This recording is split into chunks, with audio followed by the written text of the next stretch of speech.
Hello class. Last time हमने अपना topic छोड़ा था मैट्रिक्स के ऑपरेशन स्टार्ट करने के बाद। ऑपरेशंस और मैट्रिसेस क्या है जो हम नंबर्स पे करते थे, अब वो हमने मैट्रिक्स में करना स्टार्ट कर दिया है। मैट्रिक्स क्या है? ग्रुप ऑफ नंबर्स ही तो है। तो हमने एडिशन देखा था, सब्ट्रैक्शन देखा था और मैट्रिक्स मल्टीप्लिकेशन विद स्केलर देखा था। आज हम मैट्रिक्स मल्टीप्लिकेशन विद स्केलर की कुछ प्रॉपर्टीज के साथ स्टार्ट करेंगे और देखेंगे कि और हम इस ऑपरेशन वाली सीरीज में मल्टीप्लिकेशन कैसे कर सकते हैं। तो टॉपिक मल्टीप्लिकेशन है आज बेसिकली, पर पीछे वाला जो काम है वो पूरा करते हैं। तो सबसे पहले होमवर्क देखते हैं कि होमवर्क क्या दिया था मैंने। तो होमवर्क था number of all possible matrices of order 2/3 with each entry 1 और -1। तो 2/3 का मतलब क्या है कि इसमें 6 एलिमेंट्स होंगे, राइट? 6 एलिमेंट्स होंगे और हर एलिमेंट दो पॉसिबिलिटी रखता है, 1 की या फिर -1 की। तो 1 और -1 यानी दो पॉसिबिलिटीज, सबके पास दो पॉसिबिलिटीज है, यानी टोटल आंसर कितना होगा 2 की power 6।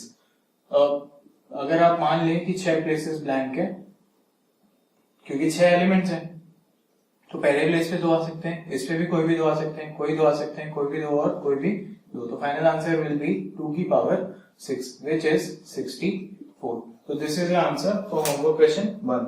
Now homework question 2 is number of all possible matrices of order 2/2. 2/2 की possible matrices पूछी हैं जिनके सारे एलिमेंट्स आइडेंटिकल हो और जो एलिमेंट वो सिंगल डिजिट नेचुरल नंबर हो। सिंगल डिजिट नेचुरल नंबर क्या हो सकते हैं? 1 से लेके 9, यानी 9 पॉसिबिलिटीज हैं।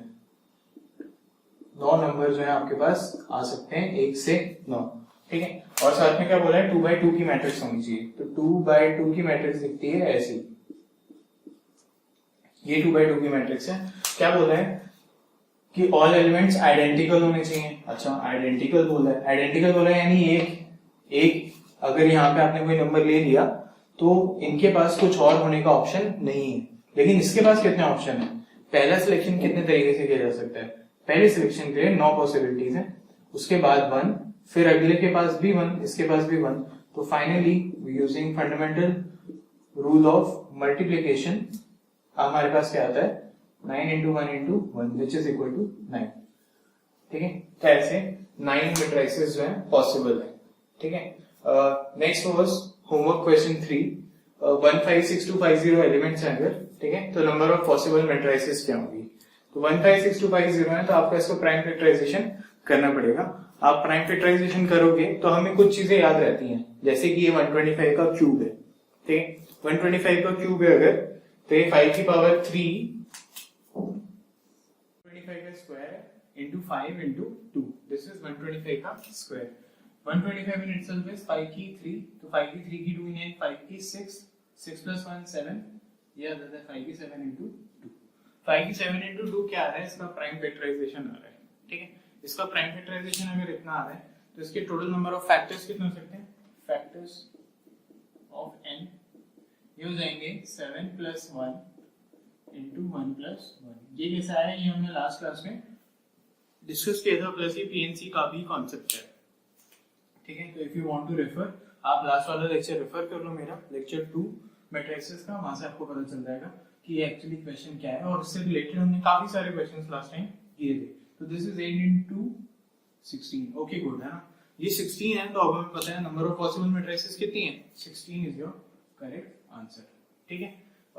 नेक्स्ट आता है, ये क्वेश्चन था, क्वेश्चन वाज हमें ए और बी दो मैट्रिसेस दी थी और उनका कंपैरिजन किया हुआ था। कंपैरिजन एक्चुअली इक्वल किया हुआ था, उन्हें a इक्वल्स टू b लिखा हुआ था। तो उसका अगर आप कंपेयर करते हो तो आपके पास ये 3 बातें निकल के आती है, ठीक है। क्या आती है? cos theta equals to -1/√2, sin theta 1/√2 and tan theta -1। इससे एक बात तो पक्की है कि sin थीटा जहां पॉजिटिव हो और ये दोनों नेगेटिव हो, वो क्वाड्रेंट हमें चाहिए। ऐसा कौन सा क्वाड्रेंट है? फर्स्ट में तीनों पॉजिटिव, सेकंड में ऐसा होता है। तो नाउ यू नो कि तुम्हारा आंसर क्या आने वाला है? तुम्हारा आंसर आने वाला है पाई माइनस π/4 पे, है ना। π/4 से जैसा एंगल sin 1/√2 आए तो ऐसा कब होता है? π/4 पे। तो it can happen either at π/4 और π - π/4। तो ये एक्चुअली क्या हो गया? π - π/4, जिसपे साइन तो पॉजिटिव रहेगा और सेकंड क्वाड्रेंट में होने की वजह से tan और cos नेगेटिव आएगा। तो ये दोनों नेगेटिव आ गए। आपने कहा थीटा 3π/4 है, तो you are good to go. आपके पास थीटा कितना आता है, थीटा पूछा था, थीटा आता है 3π/4। For the question and its details refer to my previous lecture 2 on matrices. This was our homework part. ये हमने अब कंप्लीट कर लिया है। तो मैं वापस आपको रिवाइज करा देता हूँ, हमने क्या लास्ट टाइम डिस्कस किया था। क्या डिस्कस किया था हमने, a प्लस b अगर हो रहा है, दो मैट्रिसेस का एडिशन है, तो ऐसा है जैसे कि उस मैट्रिक्स का वो एलिमेंट ले लो ij और दूसरी का भी वही एलिमेंट लेना जो ij पे सेम हो। यानी ये 2 3 है तो ये भी 2 3 होना चाहिए। सेकंड रो थर्ड कॉलम के एलिमेंट्स दोनों के ऐड कर दो। और इसके सबसे पहली जो कंडीशन थी जो हमें रिक्वायर्ड थी वो क्या थी, जो रिक्वायर्ड कंडीशन है वो थी कि इनका ऑर्डर कैसा होना चाहिए, order should be same, order should be same. Okay, order same होना चाहिए और करस्पॉन्डिंग एलिमेंट्स को ऐड करना है। इन केस सबट्रैक्ट करना है तो सबट्रैक्ट भी करस्पॉन्डिंग एलिमेंट्स को कर देना है। ठीक है, नेक्स्ट केस वाज कि ये क्या दिखाता है, ये दिखाता है कि matrix addition is commutative and ये क्या दिखाता है, मैट्रिक्स एडिशन इज एसोसिएटिव। आप कैसे एसोसिएट कर रहे हो चीजों को, उससे आंसर पे कोई फर्क नहीं पड़ता है। एसोसिएशन या ग्रुपिंग के सीक्वेंस से आंसर पे कोई फर्क नहीं पड़ता है। तो matrix addition is both commutative and associative. और हमने क्या डिस्कस किया था, existence of additive identity and existence of additive inverse. तो ये तो नेक्स्ट हम स्टार्ट करते हैं प्रॉपर्टीज ऑफ कैंसिलेशन या लॉज ऑफ कैंसिलेशन। ठीक है, इसका नाम ही हाईफाई है, काम तो बेकार है एकदम, कोई हाईफाई काम नहीं है। कैसा है कि अगर a प्लस बी, ये कहता है if a plus B is equal to a plus c, अगर दो मैट्रिसेस a और b का सम किया है और वो बराबर है एक तीसरी मैट्रिक्स a और c के सम के, तो b is equal to c। और हो क्या रहा है, using left cancellation, using left cancellation. ठीक है, इसका कोई खास काम नहीं होता है एडीजे के रिस्पेक्ट में, इसका सिर्फ काम है मोड के रिस्पेक्ट में। ठीक है, देन अगेन अगर b plus a is equal to c plus a है तो b और c बराबर होंगे यूजिंग राइट कैंसिलेशन। अगेन ये कोई इंपॉर्टेंट बात नहीं है। ठीक है, अब प्रूफ तो क्या है, बहुत ऑब्वियस है प्रूफ। सपोज करो कि a प्लस बी और a प्लस सी लिखा है और दोनों साइड्स पे आप एक ही चीज तो ऐड कर सकते हो, तो adding minus a to both sides. ठीक है, आपने माइनस ए ऐड किया तो माइनस ए प्लस बी आया और यहाँ पे माइनस ए प्लस सी आया। ऐड करोगे तो ये कैंसिल आउट हो जाएगा, ये कैंसिल आउट हो जाएगा, बचेगा क्या, b is equal to c, and proved है ना। ठीक, this is cancellation law in matrices. ये हमने यूज भी किया था जो हमने लास्ट क्वेश्चन एग्जांपल डिस्कस किया था उसमें। ठीक है, अब डायगोनल मैट्रिक्स को रिलेट करके भी एक ऑपरेशन ऑन मैट्रिसेस की प्रॉब्लम देखते हैं। ठीक है, सिंपल है पर मैं आपको याद दिलाना चाहता हूँ कि डायगोनल को ऐसे लिखा जा सकता है जिससे कि आप ये भूलें ना। ठीक है, ऐसा हमने लास्ट टाइम प्रॉब्लम किया था ऑलरेडी। ठीक है, पर मैट्रिक्स ऐसे फॉर्म में नहीं थी। ठीक है, अच्छा डायगोनल है तो एक चीज क्या समझ में आती है कि ये स्क्वायर मैट्रिक्स है। ठीक है, और आपसे पूछा क्या है यहाँ पे 3a माइनस 2b। ठीक है, ये आपसे पूछा होगा। तो आपको क्या क्या आता है मैं आपको ऑलरेडी बता दूं। डायगोनल आपको समझ में आता है कि एक स्क्वायर मैट्रिक्स है, उसमें जितने एलिमेंट्स हैं यानी कि वो उस रो में डायगोनल, उस रो का डायगोनल का एलिमेंट है उस रो का।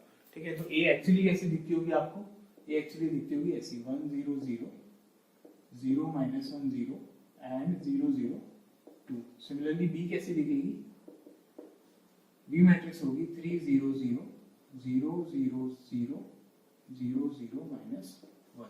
ठीक है, this is your diagonal matrix. ठीक, अच्छा ये डायगोनल मैट्रिक्स है, आपसे पूछा क्या है 3a माइनस 2b। ठीक है, तो आपको समझना है कि अगर यहाँ पे 3 मल्टीप्लाई हो भी जाए तो बाकी सब तो 0 है, तो कोई फर्क तो पड़ता नहीं है। तो 3a एक्चुअली क्या बनने वाला है, डायग ऑफ 3 टाइम्स दीज एलिमेंट्स। एक डायगोनल मैट्रिक्स आएगी नहीं, बस इतने मल्टीप्लिकेशन हो चुकी होगी, और माइनस दूसरी डायगोनल मैट्रिक्स आएगी, उसमें 2 मल्टीप्लाई हो चुका होगा इन एलिमेंट्स पे, तो 6 आएगा, 0 आएगा और -2 आएगा।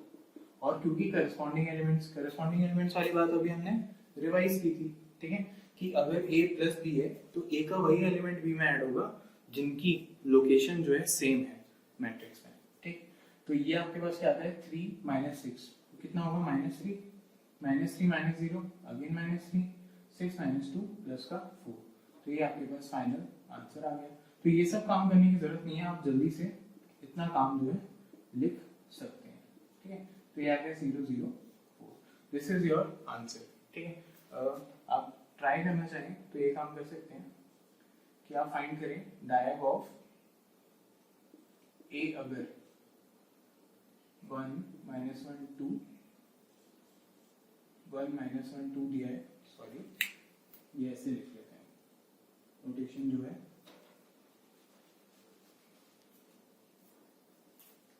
या फिर एक काम करो यहीं पे फाइंड कर लो आप 2a + 2b, ठीक है। एंड बहुत ऑब्वियस बात है कि आपके पास कुछ आंसर्स आ रहे होंगे, क्या आ रहे होंगे कि 2 को इससे मल्टीप्लाई किया तो 2 - 2 4, 2 - 2 4, डायग ऑफ इतना, this is your 2a, and इसमें जो 2b ऐड करना है वो कितना है, 6 0 और -2, इनको ऐड करोगे तो आपको मिलेगा डायग ऑफ कितना आएगा, 8 - 2 और +2। तो दिस इज इट, है ना। ये बस आपको इतना काम करना है तो आपका आंसर आ जाता है। तो ये है डायगोनल के केस में आसानी चीजों को करने की। इससे बेटर है कि आप सीधा समझें कि मैट्रिक्स इसमें किस स्केलर से मल्टीप्लाई हो रही है और वो स्केलर जाके एग्जैक्टली कहाँ मल्टीप्लाई होगा। तो अगर ऐसा कर पाएंगे तो आप आसानी से और जल्दी चीजों को सॉल्व कर पाएंगे। Have this is clear. आप एक काम करो, इसकी एक स्क्रीनशॉट ले लो, फिर हम आगे कंटिन्यू करते हैं कि हमें आगे क्या करना है।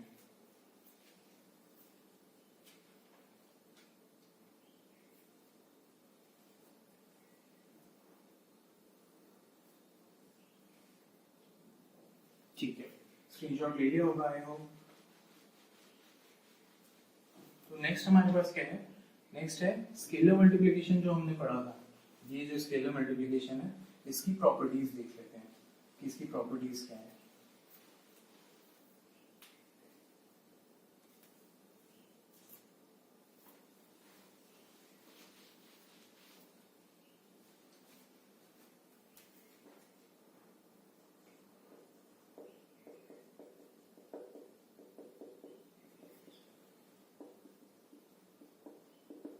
Properties of scalar multiplication. Scalar multiplication था क्या, आपने कोई k लिया और उसे a मैट्रिक्स से मल्टीप्लाई कर दिया और बोल दिया कि k बिलोंग्स टू r है। तो आपको पता चला था कि ये k आता है और k क्या करता है, हर एलिमेंट से जाके मल्टीप्लाई हो जाता है, जैसा कि यहाँ पे हुआ, ठीक है। तो ये पहली बात तो यही है आपके पास। सेकंड क्या है, अगर k a + b से मल्टीप्लाई होगा तो क्या फर्क पड़ेगा, तो भी यही काम होगा, k a से मल्टीप्लाई हो जाएगा और k b से मल्टीप्लाई हो जाएगा। थर्ड क्या है, मान लो दो स्केलर्स हैं और उनका एक मैट्रिक्स से मल्टीप्लिकेशन हो रहा है, तो क्या होगा, या तो k + l आप कैलकुलेट कर लो और फिर a से मल्टीप्लाई कर दो, और this is equal to ka + la लिखना, ऐसा काम भी किया जा सकता है, ठीक है। और क्या किया जा सकता है कि अगर मान लो kl into a है तो दिस इज सेम एज कि l into ka हो जाए या फिर k into la हो जाए, ठीक है। दिस ये सारी बातें जो है वो सेम है। 1 into a किया है, 1 इज योर स्केलर, तो a आएगा 6, -1 into a किया है तो -a आएगा। क्लियर है बात ये, ठीक है। तो ऐसा सब हो सकता है, ठीक। 7 0 into a करेंगे तो ऑब्वियसली ये 0 जो है हमारा स्केलर है, 0 इज अवर स्केलर, ठीक है। 0 वो k बिलोंग्स टू r जो है वो है, ठीक है। और 0 into a जो है वो आएगा क्या आंसर, वो आएगा o, ठीक है। o is what, O is your null matrix. ठीक है, I hope this is clear. ये स्केलर मल्टीप्लिकेशन की प्रॉपर्टीज हैं, सिंपल है, बहुत ऑब्वियस चीजें हैं, इनमें प्रूफ जैसा कुछ नहीं है। जस्ट इन केस आपको यूज करना हो तो आप वैसे ही यूज कर सकते हो जैसे आप फ्लो में पहले यूज किया करते थे, यानी नंबर्स के साथ में। ठीक, तो दिस वाज स्केलर मल्टीप्लिकेशन। अब स्टार्ट करते हैं एक छोटी सी बात, ट्रेस ऑफ अ मैट्रिक्स। छोटी बात आपको ये याद रखनी है most of the times. Trace of a matrix क्या होता है? इट इज डिफाइंड फॉर, ये एक क्वांटिटी है जो स्क्वायर मैट्रिसेस के लिए डिफाइंड है। It is defined for square matrices. है बहुत आसान सी बात। क्या है बात? ये है, अगर ये स्क्वायर मैट्रिक्स है n बाय n, ठीक है, तो यहाँ पे जितने डायगोनल में एलिमेंट्स आते हैं, ठीक है, इनका जो सम होगा, ठीक है, वो ट्रेस कहलाता है। तो इसको राइटिंग में भी मैं लिख देता हूँ और यूज में भी मैं बता देता हूँ कि इसका मतलब क्या है, ठीक है, और कैसे ये आपके लिए यूज हो सकता है।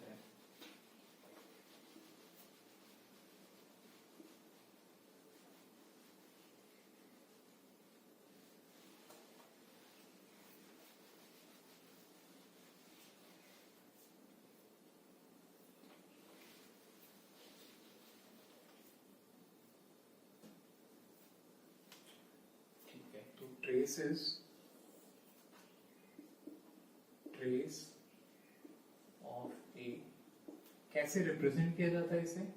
TR of A से, ठीक है, is equal to sum of all the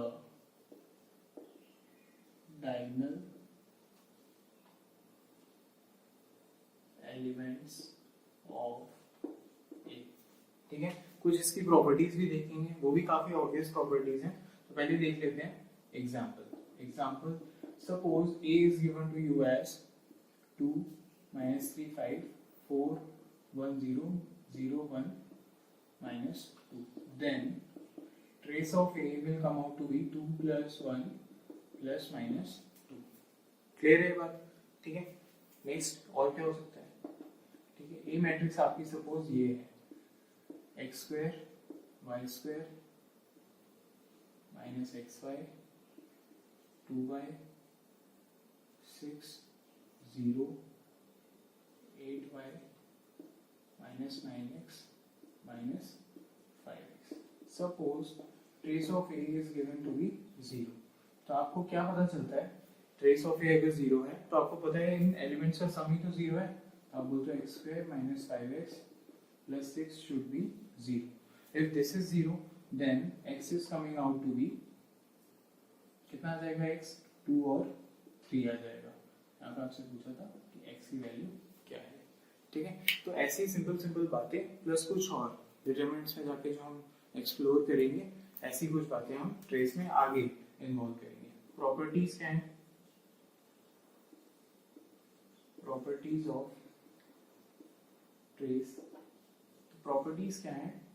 trace of A plus B is equal to trace A plus trace B. पहली प्रॉपर्टी ये।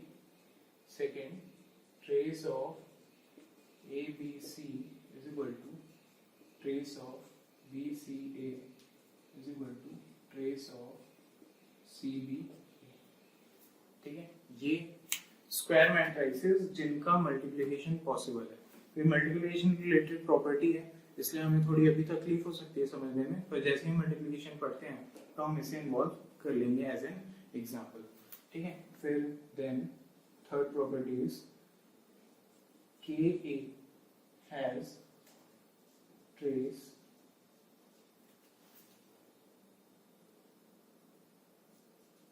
KA is equal to K times trace of A.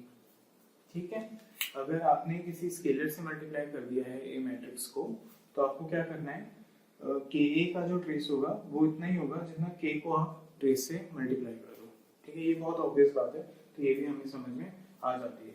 Now what else you can do is के ए plus के B कर दो, तो यहाँ पे भी के मल्टीप्लाई होना स्टार्ट हो जाएगा। ठीक है, तो ट्रेस की और प्रॉपर्टीज देखते हैं। आप पहले इसका स्क्रीनशॉट ले लो, फिर मैं और प्रॉपर्टीज यहाँ पे लिख देता हूँ।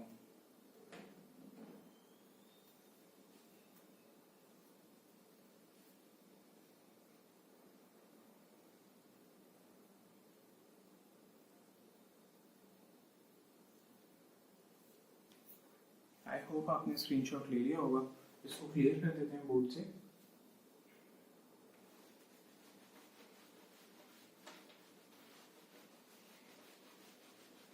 ये क्या है, कुछ एलिमेंट्री टॉपिक्स चल रहे हैं मैट्रिक्स में, तो हमें जल्दी जल्दी से इनसे गो थ्रू कर लेना है और फिर अपने मेन टॉपिक से डील करना है। इसके लिए पहले इनको कंप्लीट करना भी जरूरी है। तो नेक्स्ट आपके पास फोर्थ क्या आता है? Fourth is trace of O. Trace of O is 0. O is what? Null matrix. Then fifth is trace of I. Trace of I is N, where I is an identity matrix of order n. So if somebody asks you कि trace of I4 कितना होगा, तो first you must know कि I4 कितना है। I4 जैसा कि हमने definitions में पढ़ा था, I4 is this। हमने एक डायगोनल मैट्रिक्स को ऐसा लिखा है कि उसके सारे डायगोनल के एलिमेंट्स कैसे हो गए हैं? 1 हो गए हैं। और ट्रेस की डेफिनेशन आपको क्या पता है? ट्रेस की डेफिनेशन आपको पता है कि सम ऑफ डायगोनल एलिमेंट्स होता है। तो ट्रेस ऑफ I4 कितना आएगा? 4 आएगा। In case of a diagonal matrix, अगर डायगोनल मैट्रिक्स जैसे हमने यहाँ यूज की थी, तो उसका ट्रेस कितना आएगा? सम ऑफ डायगोनल एलिमेंट्स, जैसा कि यहाँ पे डिफाइन हो चुका है। तो ये सारी प्रॉपर्टीज हैं ट्रेस की, ये हमने कवर कर ली। ठीक है, ऐसा है तो एक एग्जांपल कर लेते हैं। A is 2 4 -1 3 and B is -1 2 3 4। ठीक है, आपसे पूछा है trace of A plus B। Trace of A plus B पूछा आपसे। Trace of A plus B पूछा है, तो you very well know that trace A plus trace B बराबर होता है। ठीक है, तो आप क्या करते हो, इन्हें बिना ऐड किए क्या करने लगते हो? Trace A plus trace B निकाल के ऐड कर देते हो। तो ट्रेस A कितना आएगा? 2 + 3 कितना होता है? 5। और ट्रेस B कितना आएगा? 4 और -1 का एडिशन 3। तो ये कितना हो गया? 8 हो गया। तो this is your final answer. ठीक है, अभी हमें मल्टीप्लिकेशन आता नहीं है, तो we can not lose this thing. एक ट्रांसपोज वाली भी प्रॉपर्टी है हमारे पास, तो हम वो भी अभी नहीं कर सकते हैं, but still let me write it. 6th is trace of A transpose is equal to trace of A। ये क्यों होता है? We will study more about this in transpose of a matrix. Transpose क्या होता है? परिवर्त श्रेणी। तो वहां पे हम ये पढ़ेंगे। बाकी ये जो बातें हैं ये आप जल्दी से नोट कर लो, फिर उसके बाद हम कंटिन्यू आगे करते हैं। कुछ क्वेश्चंस देखते हैं और फिर मल्टीप्लिकेशन पे आ जाते हैं। तो आप इसे नोट कर लो, मैं साइड हो जाता हूँ, स्क्रीनशॉट ले लो आप एक।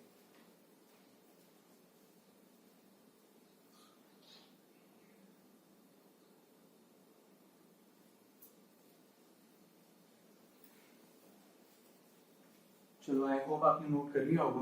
मैं ऐसे कर देता हूँ क्लियर।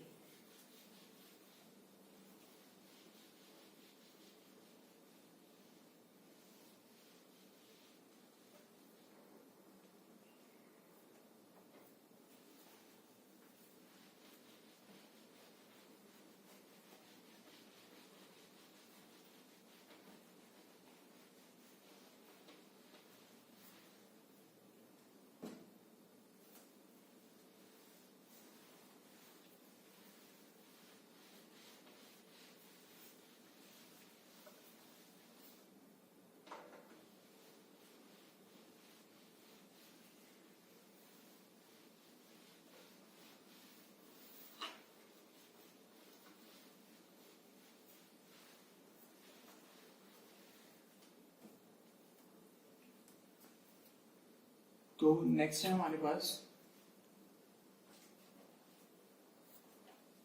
एक क्वेश्चन छोटा सा, ये देखते हैं क्या क्वेश्चन है।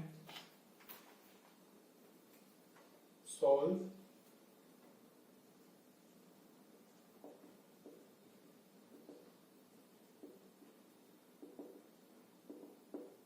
matrix equation x square y square minus 5x 2y is equal to minus 6 minus 16। ये क्वेश्चन है और हमसे क्या पूछा है, x और y की वैल्यूज बतानी है हमें, ठीक है। तो x और y की क्या वैल्यूज होंगी, अब x और y की वैल्यूज चाहिए तो आपको क्या आता है, स्केलर मल्टीप्लिकेशन आता है, ठीक है। आपको और क्या आता है, सब्ट्रैक्शन करना आता है मैट्रिसेस का। तो अगर सब्ट्रैक्ट करके कंपेयर करें तो क्या आंसर आ जाएगा, तो करते हैं। तो फर्स्ट इक्वेशन क्या आएगी, x माइनस 5x हो जाएगी, मैट्रिक्स को सब्ट्रैक्ट करके लिख दोगे, और ये क्या हो जाएगी, y square minus 10y, this will be equal to minus 6 और माइनस 16। अगर अच्छे से अब आप देखो तो ये सिर्फ कंपैरिजन का क्वेश्चन बनती है, x square minus 5x plus 6 equals to 0, so this will imply that x can be equal to 2 and 3, and y square minus 10y plus 16 is equal to 0 implies y can be equal to 2 or 8, ठीक है। Is that clear? तो ये बात आ जाती है आपके पास एक, ठीक है। सेकंड नेक्स्ट क्वेश्चन देखते हैं। नेक्स्ट क्वेश्चन क्या है, cos of थीटा, ठीक है। ये हर जगह मिलेगा आपको ना, गली गली में ये क्वेश्चन होता है, हर बुक में हर जगह लिखा हुआ है, ठीक है। आपको ये आना चाहिए, आई होप ये एनसीईआरटी में भी होगा, ठीक है। cos टाइम्स इतना प्लस साइन टाइम्स ये मैट्रिक्स क्या है, sine minus cos, cos sine, sine minus cos, cos and sine theta. तो ये मल्टीप्लाई कर रहा है आपसे, तो ये आसान चीज हो जाती है। फिर से क्या आता है आपको आता है कि एक स्केलर को कैसे मल्टीप्लाई करना है और फिर मैट्रिसेस क्रिएट हो जाए तो उन्हें कैसे ऐड करना है। आपसे क्या पूछा है कि इसका रिजल्ट क्या है, ठीक है। तो इसको करते हैं सॉल्व। ये क्या आएगा, cos स्क्वायर थीटा, ठीक है। और यहाँ पे क्या आएगा, cos theta into sine theta. ये कितना आएगा, माइनस साइन कॉस, और ये कितना आएगा, cos स्क्वायर थीटा। देन यहाँ पे क्या होगा, प्लस ये कितना हो जाएगा, साइन स्क्वायर थीटा, और ये कितना आएगा, minus sine theta cos theta. ये आएगा साइन थीटा cos थीटा, और ये आएगा साइन स्क्वायर थीटा। तो अगर इसको आप देखोगे तो ये कितना आएगा फाइनली, ये cos स्क्वायर थीटा तो साइन स्क्वायर थीटा ऐड हो गया, cos theta sine theta minus sine theta cos theta 0 हो गया, ये नेगेटिव ये उसी का पॉजिटिव यानी कि 0, और cos square plus sine square तो 1 होता ही है। तो isn't this coming out to be I2 identity matrix of order 2। तो ये 2x2 की एक यूनिट मैट्रिक्स या आइडेंटिटी मैट्रिक्स क्रिएट हो जाती है।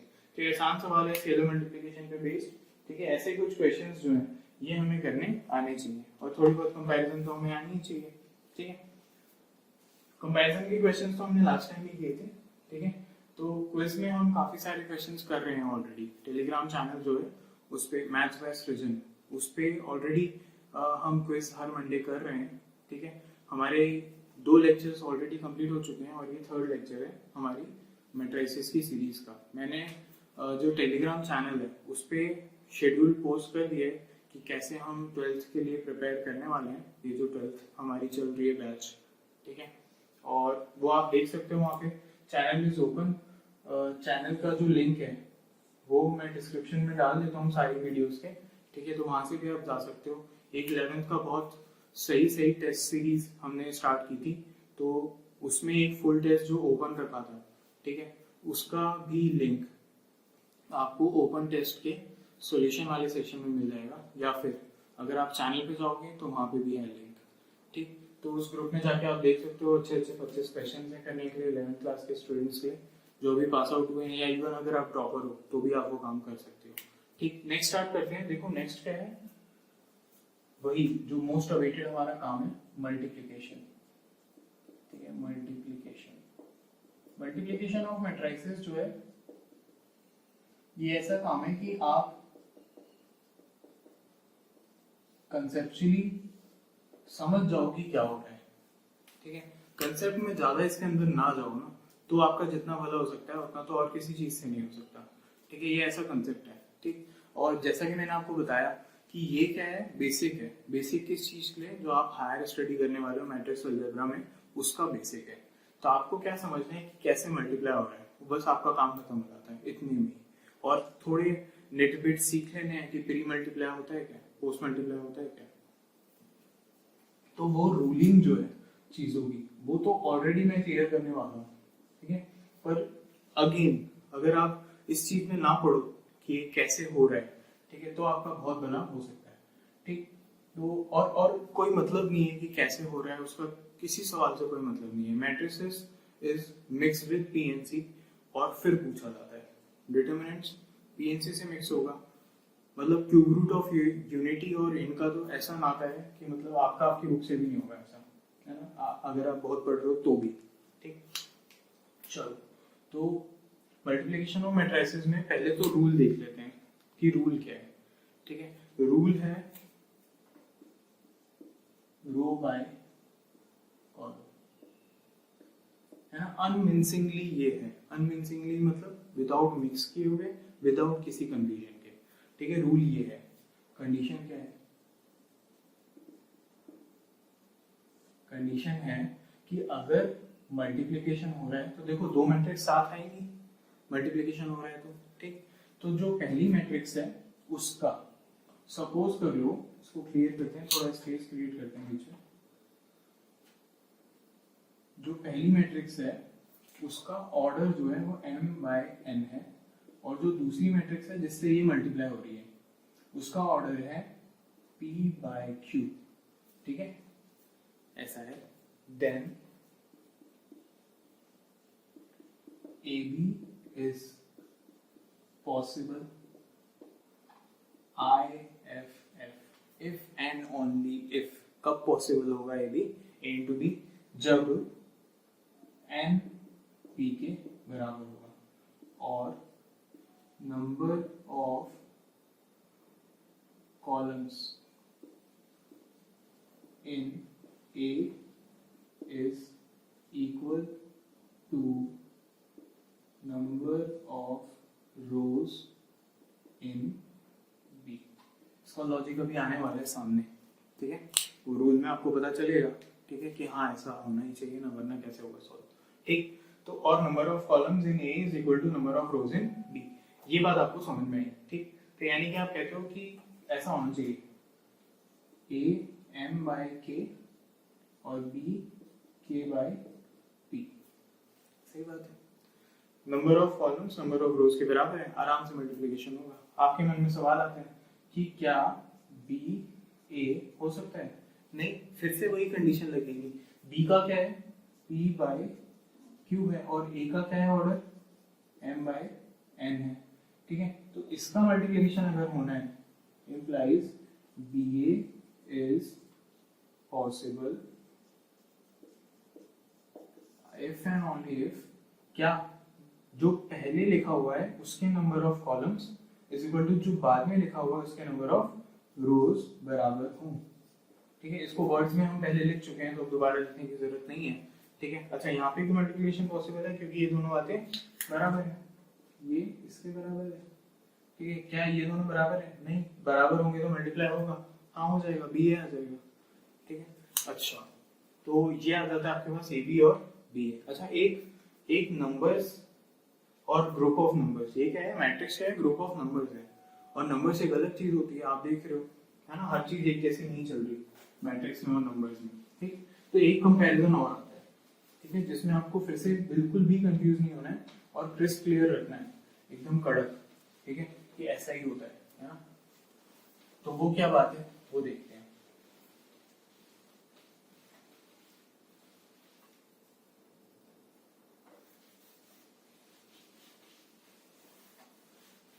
चलो, वो क्या बात है कि आपको पता है नंबर्स में तो ऐसा होता है 2 into 3 किया या 3 into 2 किया, दोनों क्या है, 6, दोनों 6 है। लेकिन यहाँ पे ऐसा नहीं होता, A into B is not equal to B into A, ऐसा भी हो सकता है कि ए और बी तो मल्टीप्लाई हो भी पाए लेकिन बी और ए का मल्टीप्लिकेशन पॉसिबल ही ना हो। ठीक है, ऐसा कुछ करके देखते हैं। तो अगर आप ए 1/2 लो और बी 2/4 लो, ठीक है, तो इज ए बी यानी कि प्रोडक्ट आ जाए पॉसिबल है? तो आप पहले मुझे ना यहाँ राइट साइड में जो सीखा है रूल और कंडीशन, ठीक है, जिसमें कंडीशन से ये आंसर होने वाला है, ये बता दो कि ये भी पॉसिबल है क्या। तो चेक करते हैं क्या करना था। आगे वाले का नंबर ऑफ कॉलम्स वो सेकंड वाला जो है उसके नंबर ऑफ रोज के बराबर होना चाहिए। ये बराबर है? हाँ है, यस पॉसिबल है। ठीक है, नेक्स्ट क्वेश्चन आता है इज बी ए पॉसिबल। देखो पॉसिबल होगा तब मल्टीप्लाई कर पाओगे ना, मल्टीप्लाई करने के लिए रूल है, वो तो सीखते हैं अभी। ठीक, तो देखो is B A possible check करना पड़ेगा। बी क्या है, बी को लिख लेते हैं थोड़ी सी क्लैरिटी के लिए, इनको दोबारा नोट डाउन कर लेते हैं। मल्टीप्लिकेशन में ये दिक्कत तो है, क्लैरिटी के लिए आपको थोड़ा सा लिखना ज्यादा पड़ेगा, पर एक बार सीख गए तो फिर आप मेंटली भी चीजों को कर सकते हैं। ठीक है, अच्छा देखो जो आगे लिखी हुई है मैट्रिक्स उसके नंबर ऑफ कॉलम्स इसके नंबर ऑफ रोज के बराबर होने चाहिए। है बराबर? नहीं, implies B A is not possible. ठीक है, I hope I have made my point clear कि कंडीशन फॉलो होगी तो मल्टीप्लिकेशन होगा। मल्टीप्लिकेशन इस रूल से होगा, कैसे होगा वो देखते हैं अभी। ठीक है, तो इतना अगर आपको समझ में आया, ठीक है, तो मल्टीप्लिकेशन स्टार्ट करने से पहले मैं एक मल्टीप्लिकेशन यहाँ लिख दूंगा। ठीक है, फिर उन चीजों को कंसिडर करेंगे और देखेंगे कि प्रैक्टिकल एप्लीकेशन क्या है मल्टीप्लिकेशन की। ठीक है, तो जल्दी से इसका एक स्क्रीनशॉट आप ले लो। ठीक है, फिर मैं स्टार्ट करता हूँ कि मल्टीप्लिकेशन होता कैसे है।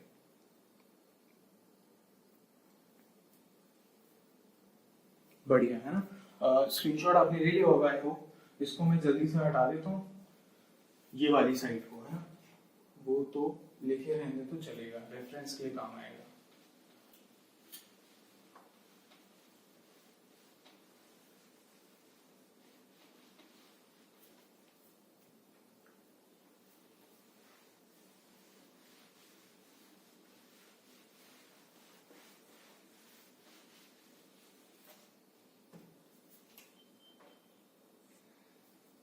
चलो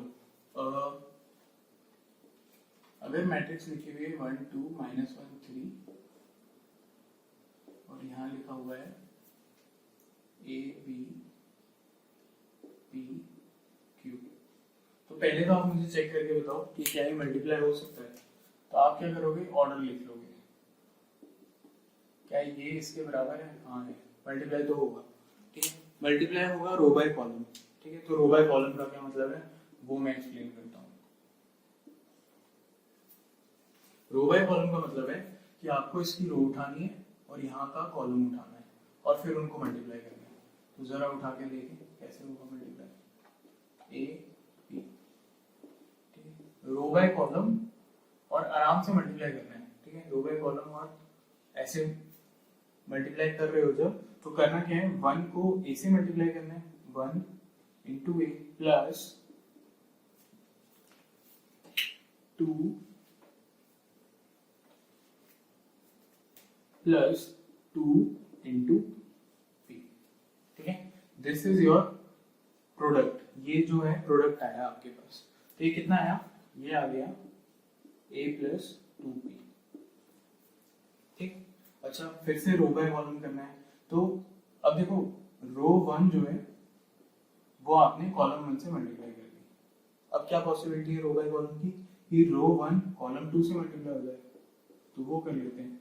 ठीक है, ये जो जनरेट करेगा वो कौन सा एलिमेंट जनरेट करता है, प्रोडक्ट का। प्रोडक्ट इस मैट्रिक्स को बोल देते हैं ये पी है। ठीक है, तो ये प्रोडक्ट का 1 1 एलिमेंट जनरेट करेगा। ये कौन सा करेगा, 1 2 करेगा। अच्छा आप सोचते हो कि अच्छा और भी करेंगे क्या, हाँ तो देखो रो 2 C1 से हो सकती है मल्टीप्लाई, रो 2 इंटू C1। ये क्या जनरेट करेगा भाई, 2 1 जनरेट करेगा, प्रोडक्ट मैट्रिक्स का 2 1। ठीक है, और क्या जनरेट हो सकता है देखते हैं पहले, यहाँ पे पता चले कि और पॉसिबिलिटी है मल्टीप्लिकेशन की। तो देखो रो 2 कॉलम 2 से मल्टीप्लाई हो जाए। अब ये तो सिंपल पीएनसी है, 2 रोज हैं 2 कॉलम्स है, कितनी बातें हो सकती हैं, 2 इंटू 2 4 हो गई, 4 बातें। हाँ हो गई, तो 4 एलिमेंट्स आएंगे, हाँ 4 आएंगे। तो P22 प्रोडक्ट का 2 प्लेस पे जो एलिमेंट आएगा वो यहाँ से आएगा, ठीक है। अच्छा, रो 1 C2 करके देखते हैं। तो रो 1 इज अगेन ये ऊपर से कॉपी कर रहे हैं, ठीक है। और C2 क्या है, C2 ये B और Q, ठीक है। तो ये कितना आएगा, ये आएगा 1 into 2 plus B into Q, ठीक है। यानी 2 प्लस BQ आ गया, 2 प्लस BQ, ठीक। अच्छा, रो 2 into C1 करना है, रो 2 कॉपी कर लो। रो 2 क्या है, -1 और 3 और C1 क्या है, कॉलम 1 इज A B। तो ये आएगा कितना, ये आएगा आपके पास -A प्लस -A+3B। अब पता है हमें क्यों, क्योंकि इतना इंटू इतना प्लस इतना इंटू इतना, -1 into A plus 3 into E, ठीक है। अच्छा, ये आ चुका है। तो आपके पास नेक्स्ट फिर से कॉपी कर लो, -1 3, थोड़ा सा यहाँ पे धीरे करेंगे, ये क्या आएगा B Q। इससे ये लास्ट पार्ट है तो जल्दी से सब समझ जाए। देखो करना क्या है, मैं लिखता हूँ क्लियरली। इस एलिमेंट को उठा के फर्स्ट वाले को फर्स्ट से, सेकंड वाले को सेकंड से, ऐसे करके मल्टीप्लाई कर देना है। इसलिए ही तो नंबर ऑफ रोज, ठीक है, वो कॉलम के बराबर क्यों होनी चाहिए, इसलिए ही तो जिससे एलिमेंट्स जो है कैसे आ जाए, सेम से आ जाए। तो आपके पास मल्टीप्लिकेशन के लिए हर एक को पेयर मिल जाए, -1 into B plus 3 into Q। तो इसको अच्छे से लिखेंगे तो क्या आएगा, -B प्लस 3Q। तो अब देख लेते हैं प्रोडक्ट क्या आ रहा है। देखो प्रोडक्ट क्या आ रहा है, प्रोडक्ट आ रहा है आपका P11 कितना है, A प्लस 2P। P12 कैसे आएगा, ये रहा 2 प्लस BQ। P21 कितना आएगा, P21 -A प्लस 3P। और P22 second row second column, तो -B प्लस 3Q, ठीक है। दिस वाज योर रूल कि रो बाय कॉलम मल्टीप्लिकेशन ऐसे होता है। ये बात हो गई फाइनल, ठीक है। अच्छा, अब मैं दो मैट्रिसेस रैंडमली लिखूंगा, ठीक है, और उन्हें मल्टीप्लाई करने की कोशिश करेंगे। पहले चेक करेंगे मल्टीप्लाई हो सकती है या नहीं, ठीक है। तो ये जो चेक करना है ये कंडीशन है, इसे कन्फॉर्मेबिलिटी भी कहते हैं। क्या कहते हैं, कन्फॉर्मेबिलिटी, ठीक है। क्या वो मल्टीप्लाई हो सकती हैं, ठीक है। इन वर्ड से कोई मतलब नहीं है, आपको सिंपली समझ में आना चाहिए कैसे काम हो रहा है। एक और एग्जांपल लेते हैं, है ना, छोटा सा, जिससे आपको सब कुछ समझ में आने लग जाए। इसको रखते हैं यहीं पे, ठीक है, कन्फॉर्मेबिलिटी। एक काम करता हूँ, मैं साइड हो जाता हूँ, आप एक स्क्रीनशॉट ले लो, फिर उसके बाद में मल्टीप्लिकेशन आगे स्टार्ट करता हूँ।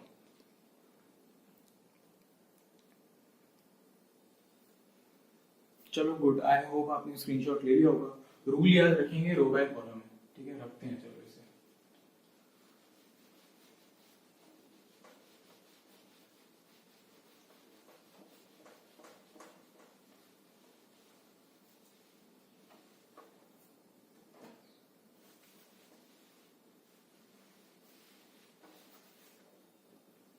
ठीक है, देखो पहले चेक करते हैं, आप बताना कि ये मल्टीप्लाई हो सकता है क्या। मैंने लिखा ए बी, ये मैट्रिक्स है, मैट्रिक्स का ऑर्डर क्या है, 1 रो 2 कॉलम्स, तो 1/2, ठीक है। नंबर ऑफ कॉलम्स जो हैं वो पहली वाले के नंबर ऑफ कॉलम्स दूसरी वाले के नंबर ऑफ रोज के बराबर होने चाहिए, ठीक है। तो यहाँ पे क्या है, सी डी, तो ये क्या है, 2 रोज एंड 1 कॉलम, ठीक है। तो क्या ये मल्टीप्लाई हो सकता है, हाँ ये बराबर होना चाहिए तो हो सकता है। अब मल्टीप्लाई हो सकता है तो आपको पता है कि कैसे मल्टीप्लाई होना है, आपने अभी देखा, ठीक है। तो देखो आपने मल्टीप्लिकेशन किया तो आएगा आपके पास a into C plus b into D, finally क्या आएगा A C plus B D, ये आएगा, ठीक है। और कुछ तो नहीं बन सकता, ये मैट्रिक्स है, ये मैट्रिक्स है, ये कैसी मैट्रिक्स है, हॉरिजॉन्टल, ये कैसी है, वर्टिकल। आपको मिली क्या, एक एलिमेंट वाली मैट्रिक्स मिली, ठीक। तो देखो अब एक चीज नोटिस करना स्टार्ट करना पड़ेगा, ठीक है। वो क्या चीज है, देखना जरा कि ये जो 2 है, ठीक है, और ये जो 2 है, ठीक, ये इत्तेफाक है या फिर सच है कि ये मल्टीप्लाई होके उसी ऑर्डर की आ रही है जो बाकी बच रहा था, ठीक है। अच्छा यहाँ पे ऐसा हो रहा है, चेक करते हैं यहाँ पे हो रहा है क्या। हाँ देखो ये है 1 रो 2 कॉलम और 2 रो 1 कॉलम, तो ये 1 by 1 क्या आ रही है, 1 by 1 क्या आ रही है, ये 1 और ये 1, ठीक है। अच्छा यहाँ पे देखते हैं ये 1 by 2 into 2 by 1, तो ये दोनों मैच हो रहे हैं, लेकिन आंसर किस टर्म्स में आ रहा है, आंसर आ रहा है 1 by 1, आंसर कैसा आ रहा है 1 by 1 में आ रहा है आंसर, ठीक है। तो अब आप समझ गए कि अगर, ठीक है, आपने नोट लिख लिया, note 1 A m by n b m n p, ठीक है, ये मल्टीप्लिकेबल है, ठीक है। A B can be found, है ना, ये बात तो आपको पता है, ये कंडीशन से आती है, ठीक है, कि नंबर ऑफ कॉलम्स पहली का और नंबर ऑफ रोज दूसरी का वो बराबर है, तो ए बी मिल सकता है, ठीक है, पहली बात तो ये। सेकेंड, ए बी का ऑर्डर जो है वो क्या होगा, ए बी का ऑर्डर अभी आपने देखा, ए बी का ऑर्डर कैसा होगा, m क्रॉस p होगा, A B has order m cross p, ठीक है, ए बी का ऑर्डर कितना होगा, m क्रॉस p होगा, ठीक। तो अच्छा अब मैं आपसे बोलूं, अगर एग्जांपल देखिए, example a 3 by 5 b 5 by 4, ठीक है, ये मल्टीप्लाई हो रहा है, तो पहले तो ये मल्टीप्लाई हो सकता है क्या, है ना, is A B possible, is A B possible, ठीक है, if yes order of A B is, अगर हाँ तो ए बी का ऑर्डर क्या आएगा, तो अब आपको क्लियरली पता है कि ए बी पॉसिबल है, यस, ए बी का ऑर्डर क्या आएगा, तो ए बी का ऑर्डर क्या आएगा, 3 by 4 आएगा, ठीक है। तो ये हमने एलिमेंट्री बातें सीख ली, रो बाय कॉलम की एप्लीकेशन, अभी रो बाय कॉलम जो रूल है उसको एक एग्जांपल से देखना और बाकी है, ये नोट इंपॉर्टेंट है। आप क्या करो, इसका स्क्रीनशॉट ले लो, मैं स्क्रीन से हट जाता हूँ, ठीक है, राइट साइड हम फिर से रेफरेंस के लिए रखेंगे और लेफ्ट साइड में क्लियर कर देता हूँ, फिर हम कुछ एग्जाम्पल देते हैं, इससे आपको और समझ में आने लग जाएगा, ठीक है। चलो ये होगा अपने स्क्रीनशॉट, मैं क्लियर कर देता हूँ।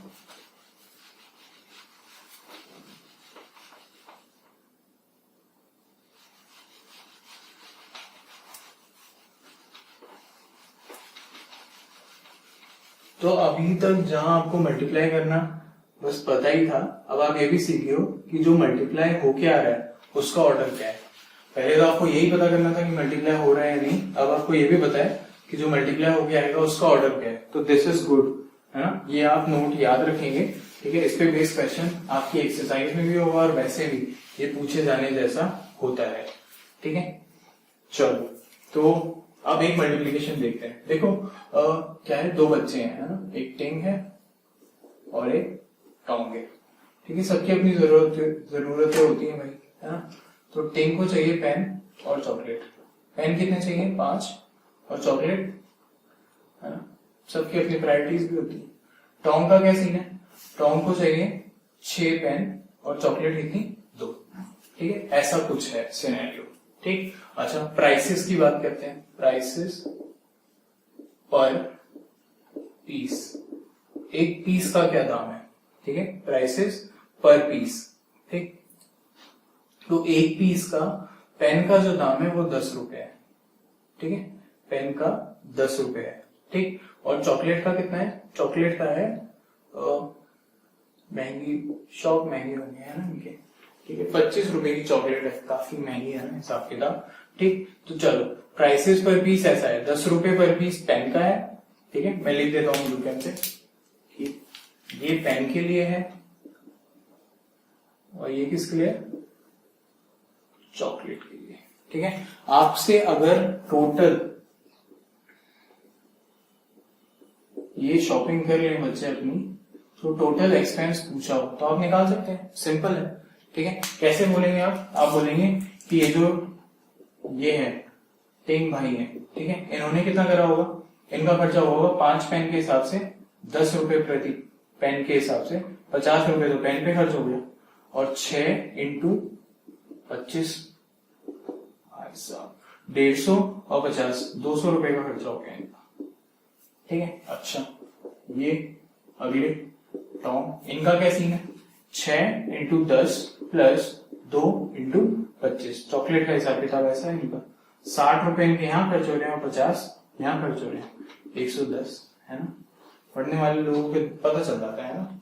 ठीक है, तो ये आ जाता है टिंग और टॉन्ग का हिसाब किताब। अब आप समझे मैट्रिक्स में क्या सीन है। मैट्रिक्स में देखो, मैट्रिक्स में अगर मैं इसे एक मैट्रिक्स बोल दूं, ठीक है, और इसे दूसरी मैट्रिक्स बोल दूं, ठीक है, तो एक्सपेंस मैट्रिक्स क्या निकाली जा सकती है, एक्सपेंस, क्या एक्सपेंस निकाला जा सकता है टिंग के लिए और टॉम के लिए अलग। ठीक है, तो देखते हैं ये क्या मैट्रिक्स है, ऑर्डर क्या है 2/2, ये क्या मैट्रिक्स है, ये कितना कितना रो है इसमें 2 और कॉलम कितना है 1। ठीक है, अच्छा तो अब आपको एक बात तो पता है, ठीक है, जो आपने यहाँ पे सीख ली कि जो मल्टीप्लाई होकर मैट्रिक्स आएगी उसका ऑर्डर 2/1 होगा। अच्छा क्या क्या गारंटी है कि मल्टीप्लाई हो जाए, अरे देखो ये दोनों बराबर है ना, दोनों बराबर है, ठीक है, तो ये मल्टीप्लाई तो हो जाएगी, ए बी इज पॉसिबल। ठीक है, इनका नाम कुछ नहीं है, ये है सामान की मैट्रिक्स और ये दाम की। ठीक है, तो ये खर्चे की मैट्रिक्स आ जाएगी आपके पास। अच्छा देखो, तो अगर आप मैट्रिक्स मल्टीप्लिकेशन फॉलो करो तो आपके पास होना क्या है, rho into column, rho into column. तो देखो 5 इंटू 10 प्लस 6 इंटू 25, क्या यही चीज है, 5 इंटू 10 प्लस 6 इंटू 25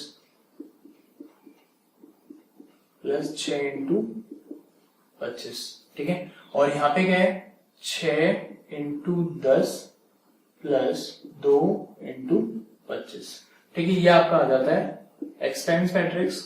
ठीक है, तो पहले के लिए कितना आएगा 50, ये कैलकुलेशन हमने ऑलरेडी कर ली है, 25 से 150, 150 50 200, और यहाँ पे कितना आएगा 60 और 50 110।